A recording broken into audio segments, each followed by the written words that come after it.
ہر حوالے سے جو ہے.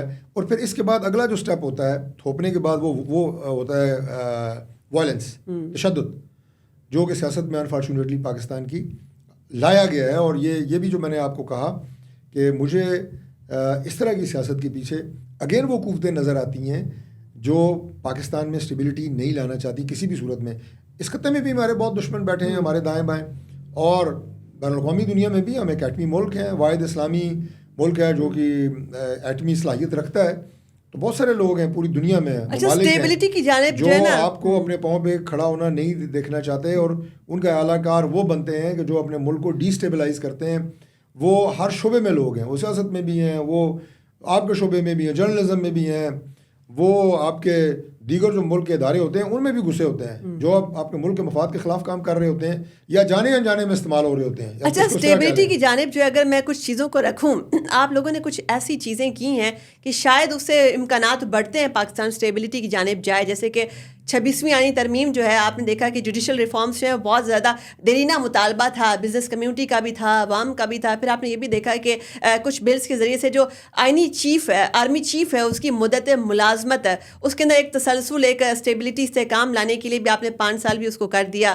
تو اس میں بھی بہت ساری چیزیں آپ نے چینج کی. آپ کیا سمجھتے ہیں کہ جو ایسے اسٹیپس آپ نے لیے ہیں, کیا واقعی میں پاکستان جو ہے وہ اسٹیبل فوٹنگ کی جانب جائے گا؟ کیا وہ جو ایک چور دروازہ تھا کہ عدلیہ کے ذریعے سے منتخب وزراء اعظم کو گھر بھیجنے کا ایک سلسلہ جاری تھا, وہ والا چور دروازہ آپ نے بند کر دیا؟ دیکھیے, میں سمجھتا ہوں کہ جس طرح پرائم منسٹر شہباز شریف صاحب دن رات کوشش کر رہے ہیں کہ ملک کو اس معاشی بحران سے نکالیں, ملک کو سیاسی بحران سے نکالیں, اور اداروں کے اندر ایک انڈرسٹینڈنگ ہو, ایک ہارمنی ہو, اس سے انشاءاللہ یہ وہ تمام انڈیکیٹرز جس کا آپ نے ذکر کیا جن کا, وہ بہتر ہو رہے ہیں اور ملک انشاءاللہ ترقی کی طرف آگے بڑھے گا. ہماری ایک اور بہت زیادہ بیجا تنقید جو ہوتی ہے, اور خاص طور پہ اس وقت اپوزیشن جو ہے وہ کہ یہ اسٹیبلشمنٹ جو ہے ان کے پیچھے لگے ہوئے ہیں. بات یہ ہے کہ اسٹیبلشمنٹ کسی ایک ادارے کا نام نہیں ہے. آپ کی یہ تمام ادارے جو ملک کی داخلی اور خارجی سلامتی کے ساتھ منسلک ہوتے ہیں, ایون فارن آفس تک, یہ سارے اسٹیبلشمنٹ ہیں. اور کوئی بھی گورنمنٹ, مجھے آپ یہ بتائیں کہ وہ بغیر اسٹیبلشمنٹ کے کبھی چل سکتی ہے؟ کوئی گورنمنٹ نہیں چل سکتی. اور آج اسٹیبلشمنٹ بھی اگر اس کوشش میں ہے کہ ملک بہتری کی طرف جائے, ملک ترقی کی طرف جائے, انسرٹنٹی ختم ہو, یہاں پہ انویسٹمنٹ آئے. اب جو انویسٹر آئے گا پاکستان میں, اسے وہ گارنٹی تو چاہیے کہ میری جان مال بھی محفوظ ہے, جان بھی محفوظ ہے. اس کے لیے آپ کو انٹرنل سیکیورٹی چاہیے. ایکسٹرنل سیکیورٹی جو ہے اس میں آپ دیکھیں ایک دیر اندازی ہو رہی ہے, پاکستان میں دوبارہ جو ہے دہشت گردی اپنا سر اٹھا رہی ہے. تو یہ تمام چیزیں جو ہیں ہماری کوشش ہے گورنمنٹ کی کہ ان کو قابو کر کے ان حالات کو اس حد تک درست کیا جائے کہ باہر سے بھی آپ کے انویسٹرز ہیں, اور جو پاکستان سے اس وقت کیپٹل فلائی ہو رہا ہے اس کو بھی روکا جائے.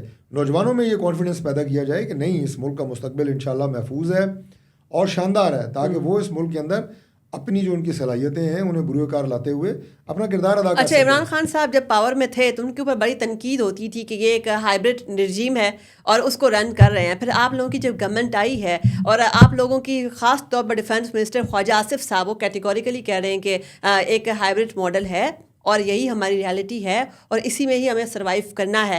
آپ کیا سمجھتے ہیں کہ پاکستان کی جو پولیٹیکل ماڈل ہے وہ ہمیشہ یہی رہے گا, اور ایک جو 1 پیج فارمولا ہے یعنی کہ سول ملٹری اسٹیبلشمنٹ کو دونوں کو ساتھ مل کے ایک ساتھ چلنا ہے ایک ہی فوٹنگ کے اوپر, یہ والا فارمولا ایسا ہی رہے گا؟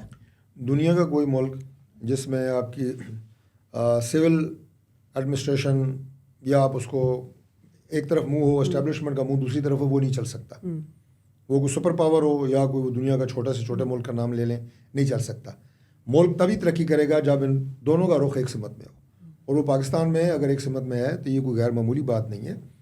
اس کو میں سمجھتا ہوں کہ ملک کی بیٹرمنٹ جو ہے پاکستان کی, اس کے لیے یہ ضروری ہے, ورنہ آپ اندرونی لڑائیاں ہی لڑتے رہتے ہیں, آپ ایک دوسرے کی ٹانگیں کھینچتے رہتے ہیں. تو اس وقت سب جو ہے وہ سر جوڑ کے ایک سمت میں پاکستان کو بہتر بنانے کے لیے, پاکستان کے مستقبل کو سنوارنے کے لیے کوشش کر رہے ہیں, اور اس سے فرق پڑ رہا ہے. آہستہ آہستہ چیزیں جو ہیں وہ بہتری کی طرف آ رہی ہیں. اچھا، یہاں پر ایک سوال یہ پیدا ہوتا ہے کہ آپ نے دیکھا ہوگا کہ پاکستان کی مسلح افواج خاص طور پر ان کا بڑا احترام ہمیشہ سے، اور ان کے ساتھ ایک بڑا جذباتی قسم کا لگاؤ تھا پوری قوم کا. مگر اب ہم نے کچھ عرصے سے دیکھا ہے کہ شاید فوج کو اور عوام کو آپس میں لڑوانے کی ایک کوشش کی جا رہی ہے، کہ ایسا پروپیگنڈا کیا جاتا ہے، ایسے ایونٹس کریٹ کیے جاتے ہیں، چیزوں کی ایسی فریمنگ کی جاتی ہے کہ لگتا ہے کہ عوام اور فوج جو ہے وہ آمنے سامنے آ جائیں. کیا آپ کو لگتا ہے کہ یہ جو مذموم کوشش ہو رہی ہے آپ لوگ اس کو مل کر قابو پا لیں گے اس کے اوپر؟ دیکھیے، پاکستان کی جو فوج ہے وہ اگر آپ کہیں دنیا کی اگر 5 اسٹرانگیسٹ آرمیز ان میں سے ایک ہے، اور ہمیشہ ملک کے دفاع کے لیے انہوں نے اپنی جانوں کے نذرانے پیش کیے ہیں، ملک کا دفاع کیا. ملک میں جو دہشت گردی کی جنگ تھی، جو اب تو کتنے ڈیکیڈز ہو گئے ہیں وہ لڑ رہے ہیں، ان کے جوان، افسران، ہر رینک کے لوگ جو ہیں اس میں انہوں نے اپنی شہادتیں دی ہیں.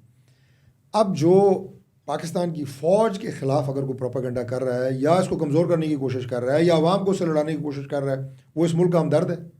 یہ بڑا بیسک سوال ہے جو بار بار میں آپ سے کہہ رہا ہوں نا، کہ ایسے ایلیمنٹس استعمال ہو رہے ہیں جانے انجانے میں، جو اس ملک کی اسٹیبلٹی سے کھیل رہے ہیں، جو اس ملک کے دفاع سے کھیل رہے ہیں. یہ وہی ایلیمنٹس ہیں جو کبھی سیاسی لبادہ پہن کے کسی سیاسی جماعت کی کبھی ٹوپی پہنیں گے، کبھی کوئی اور ٹوپی انہوں نے پہنی ہوگی، لیکن ان کے اسپانسرز وہ بھی پاکستان میں استحکام نہیں دیکھ سکتے. کیونکہ اگر آپ کی فوج اور آپ کے اسٹیبلشمنٹ اور آپ کے سول ادارے یہ سارے مستحکم ہوں گے تو پاکستان مستحکم ہوگا، پاکستان مضبوط ہوگا. اور انہیں آپس میں لڑانا، ایسے حالات پیدا کرنے، ایسی شش و پنج کی کیفیات پیدا کرنی. ابھی یہ سب سے جو ریسنٹ مثال جس پہ ہم نے بات کی آپ کے پروگرام میں، کہ یہ اب جھوٹا پروپیگنڈا کرنا جناب، اسلام آباد میں میسیکر ہو گیا جناب، اسلام آباد میں تو سینکڑوں کی تعداد میں لوگ جو ہے مار دیے گئے ہیں.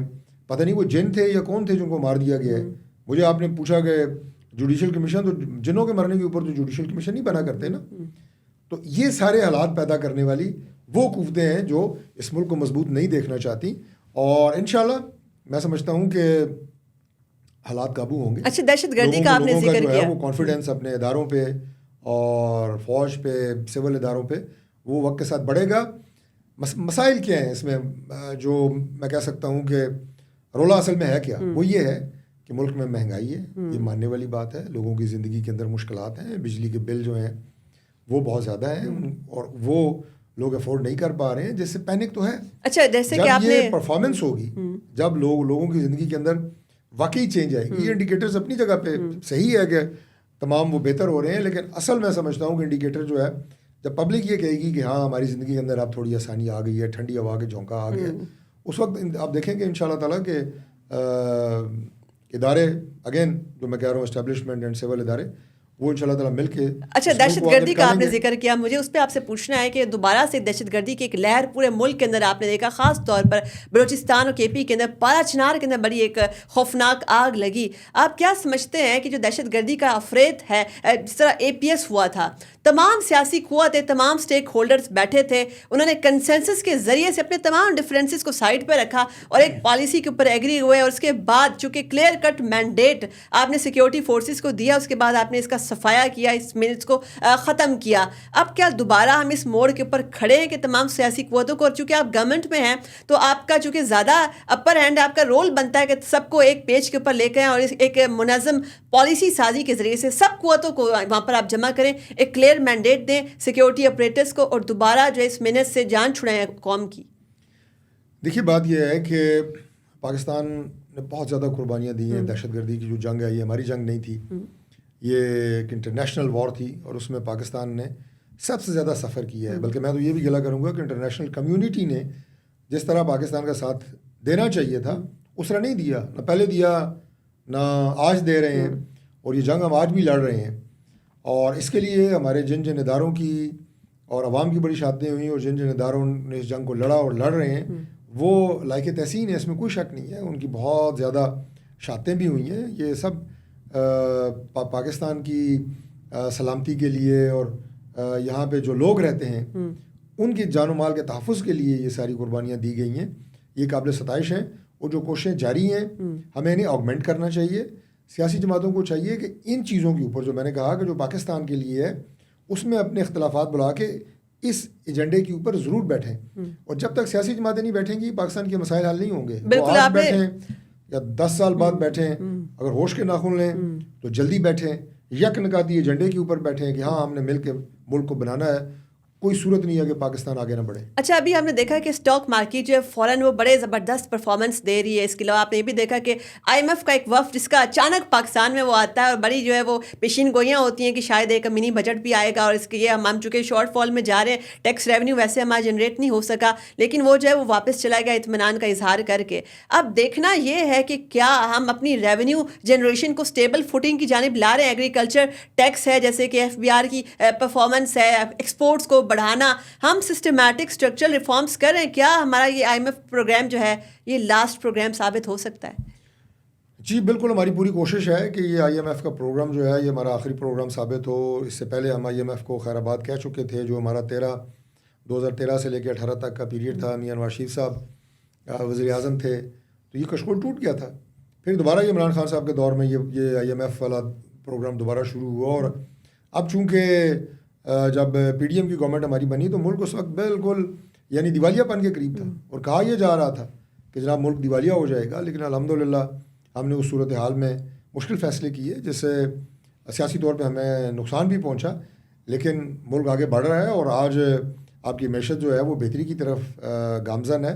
لیکن اگین میں یہ بات کہوں گا کہ ملک کے جو سیاسی سماجی یہ جو حالات ہوتے ہیں یہ بہت میٹر کرتے ہیں.